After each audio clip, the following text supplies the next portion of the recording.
저 어머님 며느리 안 할게요. 제 입에서 이 말이 나온 순간 시어머니의 얼굴이 새하얗게 변했습니다. 하지만 저는 더 이상 참을 수가 없었어요. 방문을 닫고 그 안에 틀어박혔을 때 제 손은 떨리고 있었습니다. 이런 상황이 벌어진 데에는 아주 충격적인 이유가 있었습니다. 저는 서연주라고 합니다. 결혼한 지 이제 5년째입니다. 남편과는 연애할 때부터 서로를 많이 아꼈고 결혼 초기만 해도 시댁과의 관계도 나쁘지 않았어요. 시어머님은 과묵한 분이셨지만 나름대로 저를 챙겨주시려는 마음이 있다는 건 느낄 수 있었습니다. 그런데 언제부턴가 시어머니와의 대화가 점점 불편해지기 시작했어요. 처음엔 사소한 것들이었습니다. 너는 요리를 이렇게 하는구나라는 말이나 우리 집은 원래 이런 식으로 안 했는데 라는 말들이요. 저는 그 말들을 듣고 제가 잘못하고 있구나 싶었어요. 그래서 더 노력했습니다. 시댁 방식대로 하려고 어머님이 좋아하실 만한 모습이 되려고요. 하지만 아무리 노력해도 어머님의 표정은 밝아지지 않았습니다. 오히려 제가 뭘 해도 어색한 침묵만 흐를 뿐이었어요. 명절 때 음식을 준비하면서도 가족 모임에서도 항상 어머님의 시선이 신경 쓰였습니다. 내가 또 뭘 잘못했나 하는 생각이 머릿속을 떠나지 않았어요. 남편에게도 몇 번 말했습니다. 어머니가 나 불편해하시는 것 같아 라고요. 그럴 때마다 남편은 그럴 리 없어. 엄마는 원래 말이 없는 분이야 라고 답했습니다. 저는 그 말을 듣고도 마음이 편해지지 않았어요. 오히려 내 감정이 예민한 건가 싶어서 더 혼자 삭히게 됐죠. 그러다 결정적인 일이 터졌습니다. 지난주 일요일이었어요. 시댁에 모여서 저녁을 먹는데 어머님이 제가 만든 찌개를 드시더니 이렇게 말씀하셨습니다. 이건 좀 싱거운 것 같네. 우리 도연이는 원래 간이 센 걸 좋아하는데. 그 순간 뭔가가 제 안에서 무너져 내렸어요. 제가 5년 동안 쌓아온 모든 노력이 한순간에 의미 없어지는 느낌이었습니다. 집에 돌아와서도 계속 그 말이 맴돌았어요. 간이 세다는 건 뭐지? 내가 5년 동안 해온 요리가 다 틀렸다는 건가? 그날 밤 저는 잠을 이루지 못했습니다. 새벽에 일어나 부엌에 앉아 있는데 문득 이런 생각이 들었어요. 나는 대체 누구를 위해 이렇게 살고 있는 걸까? 그리고 며칠 후 어머님이 집에 오셨을 때였습니다. 평소처럼 차를 대접했는데 어머님이 또 그런 말씀을 하셨어요. 너는 참 꼼꼼하긴 한데 좀 더 편하게 살면 안 될까? 그 말을 듣는 순간 제 안에서 뭔가가 폭발했습니다. 저는 조용히 찻잔을 내려놓고 말했어요. 어머님, 저 어떻게 하면 될까요? 제가 뭘 해도 어머님은 만족하지 못하시는 것 같아요. 어머님은 당황하신 표정으로 저를 쳐다보셨습니다. 무슨 소리야? 내가 언제 그랬어? 하지만 저는 이미 모든 걸 참아낼 수 있는 한계를 넘어선 상태였어요. 어머님은 제가 하는 모든 게 마음에 안 드시잖아요. 요리도, 집 정리하는 것도, 제 태도도요.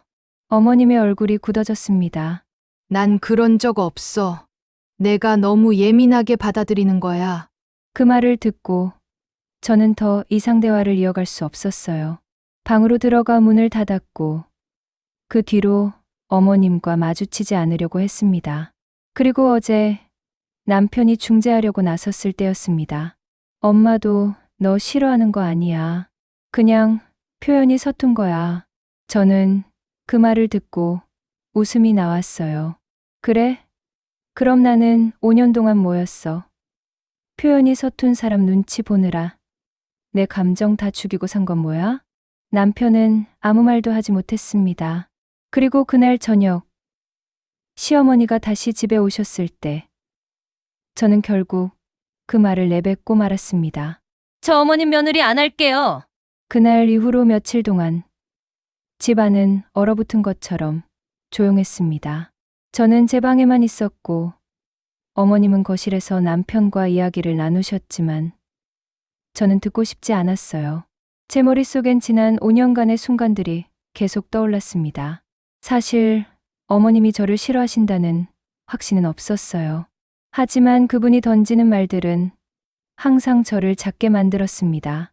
너는 참 착하긴 한데 좀 더 적극적이면 좋겠어라는 말이나 우리 도연이는 활발한 사람을 좋아하는데 라는 말들이요. 그런 말을 들을 때마다 저는 내가 부족하구나 싶었어요. 저는 원래 조용한 편이에요. 사람들 앞에 나서는 걸 좋아하지 않고 제 방식대로 차근차근 일을 처리하는 게 편한 사람입니다.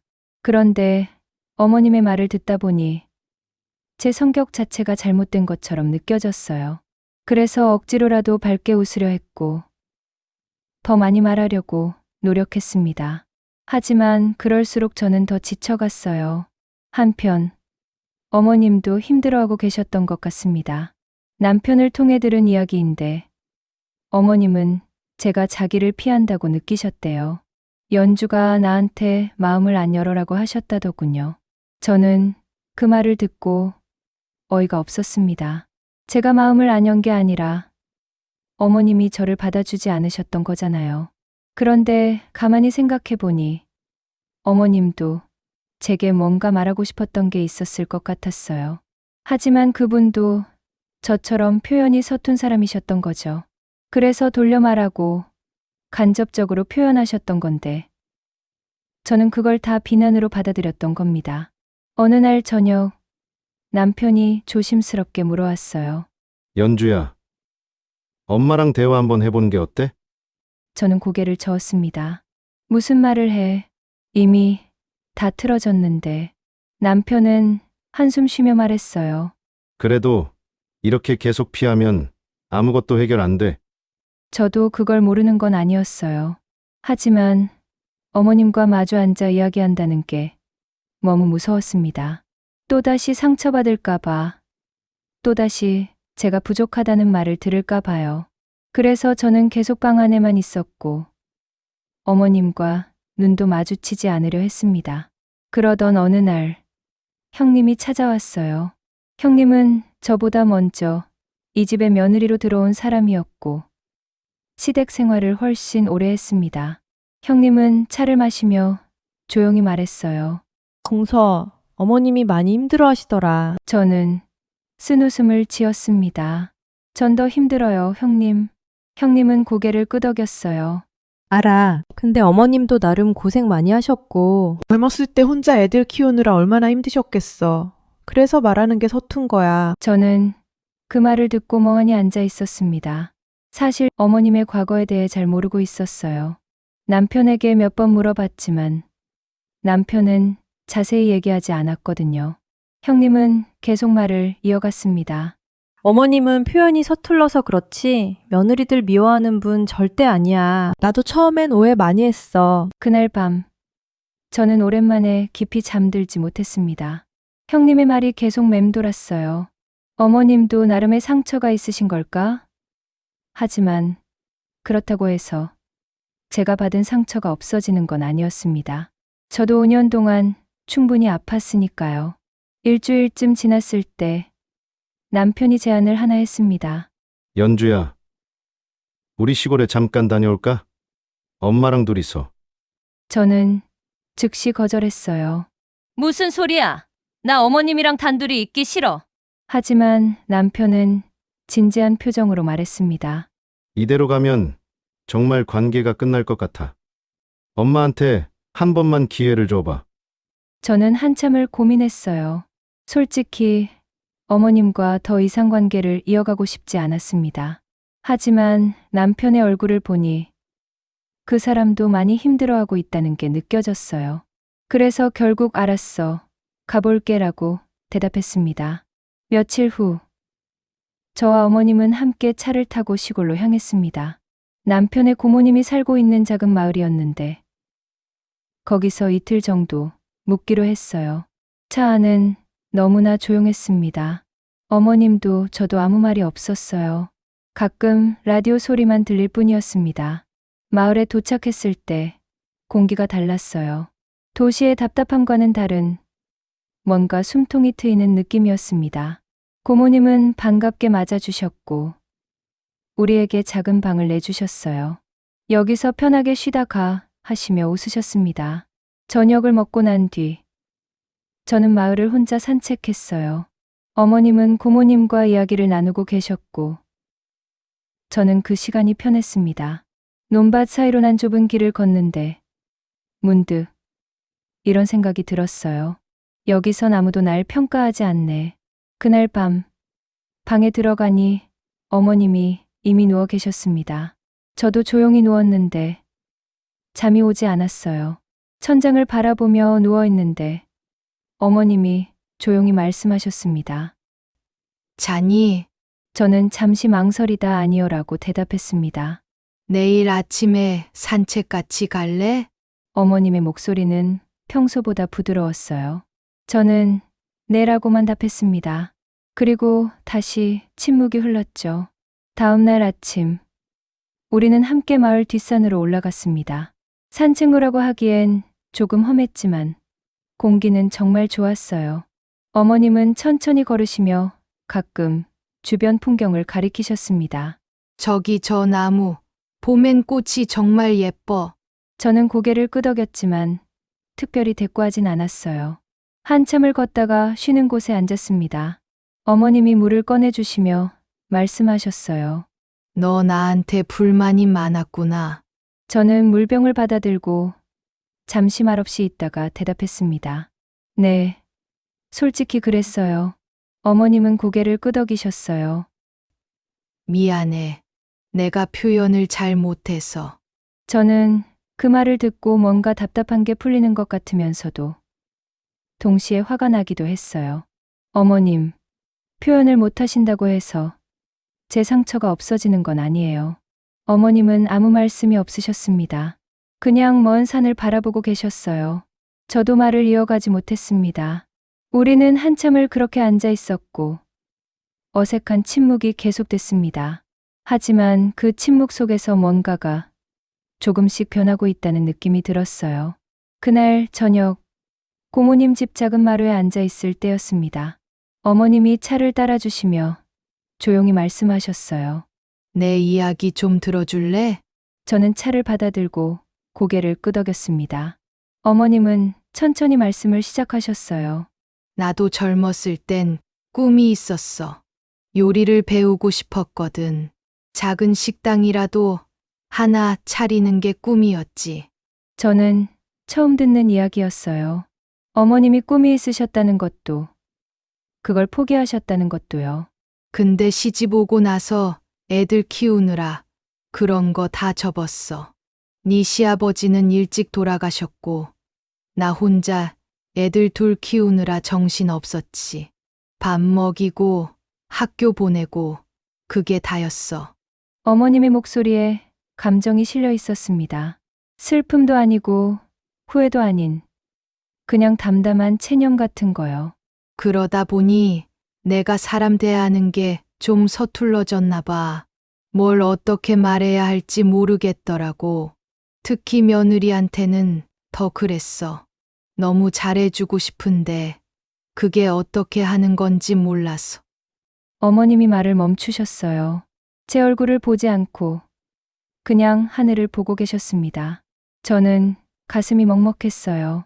어머님도 나름의 고민이 있으셨고 상처가 있으셨던 거였습니다.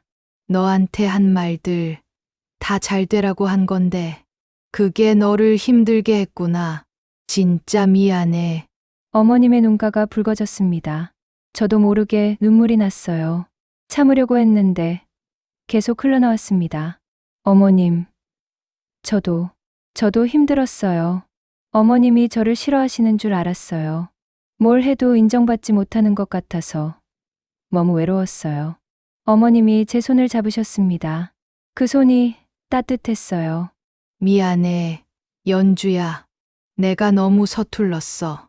넌 정말 잘하고 있었는데 내가 그걸 제대로 표현 못했어. 저는 고개를 떨구고 울었습니다. 5년 동안 참아왔던 감정들이 한꺼번에 쏟아져 나왔어요. 전 그냥 어머님이 저를 좋아해 주셨으면 좋겠어요. 며느리로서가 아니라 그냥 한 사람으로요. 어머님이 제 등을 토닥여 주셨습니다. 그래. 나도 그러고 싶었어. 근데 방법을 몰랐어. 이제부터라도 배울게. 우리는 한참을 그렇게 앉아 있었습니다. 어머님도 울고 계셨고, 저도 울고 있었어요. 그런데 이상하게도 그 눈물이 괴롭지 않았습니다. 오히려 뭔가가 풀리는 느낌이었어요. 연주야, 나도 너한테 잘하고 싶었어. 근데 내가 받아본 적이 없으니까 주는 것도 어려웠던 것 같아. 미안해. 어머님의 고백이 계속됐습니다. 저는 그제야 깨달았어요. 어머님도 저처럼 두려워하고 계셨던 거였습니다. 관계를 망칠까봐, 거절당할까 봐요. 어머님, 저도 미안해요. 제가 너무 예민하게 받아들였나 봐요. 어머님 말씀을 다 비난으로만 들었어요. 어머님이 고개를 저으셨어요. 아니야. 내 잘못 아니야. 내가 말을 함부로 한 거지. 밤이 깊어갔지만 우리는 계속 이야기를 나눴습니다. 어머님은 젊은 시절 이야기를, 저는 결혼 후 느꼈던 외로움에 대해 털어놓았어요. 처음으로 서로를 진짜로 마주한 시간이었습니다. 다음 날 아침, 눈을 떴을 때 어머님은 이미 일어나 계셨습니다. 마루에 나가보니 어머님이 아침 준비를 하고 계셨어요. 일어났어? 잘 잤어? 어머님의 목소리가 어제보다 훨씬 부드러웠습니다. 저도 자연스럽게 옆에 앉아 도왔어요. 네, 잘 잤어요. 어머님은요? 어머님이 웃으셨습니다. 나도 오랜만에 편하게 잤어. 우리는 함께 아침을 차렸고 고모님과 함께 밥을 먹었습니다. 밥을 먹으면서 고모님이 말씀하셨어요. 둘 표정이 어제랑 다르네. 뭔가 풀렸어? 어머님이 제 쪽을 보며 웃으셨고 저도 따라 웃었습니다. 네, 조금요. 집으로 돌아가는 차 안에서 어머님이 조용히 말씀하셨어요. 연주야, 앞으로 내가 또 실수하면 그때그때 얘기해줘. 나 혼자 알아채는 건 힘들 것 같아. 저는 고개를 끄덕였습니다. 네, 그럴게요. 저도 어머님한테 제 마음 더 표현할게요. 어머님이 제 손을 잡으셨어요. 고마워, 연주야. 다시 기회 줘서. 저는 그 손을 꼭 쥐었습니다. 저야말로 고마워요, 어머님. 이야기 들어주셔서. 집에 도착했을 때 남편이 문 앞에서 기다리고 있었어요. 어떻게 됐어? 저와 어머님은 서로를 보며 웃었습니다. 잘 풀렸어. 남편의 얼굴이 환해졌어요. 그날 저녁, 우리는 셋이서 조용히 저녁을 먹었습니다. 어머님이 제가 만든 찌개를 드시며 말씀하셨어요. 오늘 간이 딱 좋네. 저는 웃으며 대답했습니다. 감사합니다, 어머님. 그 순간, 저는 깨달았어요. 우리에게 필요했던 건 완벽한 관계가 아니라 서로를 이해하려는 마음이었다는 거려. 어머님도 완벽하지 않고 저도 완벽하지 않았습니다. 하지만 그래도 괜찮았어요. 우리는 서로를 지켜주는 가족이니까요. 며칠이 지나고 어머님이 다시 집에 오셨을 때 저는 예전처럼 긴장하지 않았습니다. 편하게 차를 대접하고 편하게 이야기를 나눴어요. 어머님도 예전처럼 돌려 말하지 않으셨습니다. 불편한 게 있으면 직접 말씀하셨고 저도 제 생각을 솔직하게 전했습니다. 물론 여전히 서로 서툴 때가 있었어요. 어머님이 무심코 던진 말에 제가 살짝 상처받기도 하고 제가 한 행동에 어머님이 오해하시기도 했습니다. 하지만 이제는 달랐어요. 그럴 때마다 우리는 대화를 했고 서로의 진심을 확인했습니다. 어느 날 어머님이 제게 물으셨어요. 연주야, 요리 배우고 싶은 거 없어? 나도 배우고 싶은 게 생겼는데 같이 배울래? 저는 놀라서 물었습니다. 어머님도 배우고 싶은 게 있으세요? 어머님이 수줍게 웃으셨어요. 응, 제과제빵. 젊었을 때 못한 거 이제라도 해보려고. 저는 그 말을 듣고 가슴이 뭉클했습니다. 어머님이 꿈을 다시 꾸고 계신다는 게요. 저도 같이 배울래요, 어머님. 우리는 함께 베이킹 클래스에 등록했고 매주 함께 시간을 보냈습니다. 그렇게 시간이 흐르며 우리의 관계는 조금씩 변해갔어요. 완벽하지는 않았지만 예전보다 훨씬 편안했습니다. 서로를 이해하려고 노력했고 실수해도 다시 대화로 풀어갔습니다. 지금 저는 알아요. 가족이라는 게 처음부터 완벽한 관계가 아니라는 거려. 서로 다른 사람들이 만나 부딪히고 상처 주고받으면서도 그럼에도 불구하고 함께 가는 게 가족이라는 거려. 그리고 그 과정에서 가장 중요한 건 서로를 포기하지 않는 마음이라는 거려. 어머님과 우리는 이제 서로를 지켜주는 사람이 됐습니다. 며느리와 시어머니가 아니라 그냥 서로를 아끼는 두 사람으로요. 그리고 그게 저희에게 가장 필요했던 관계였습니다.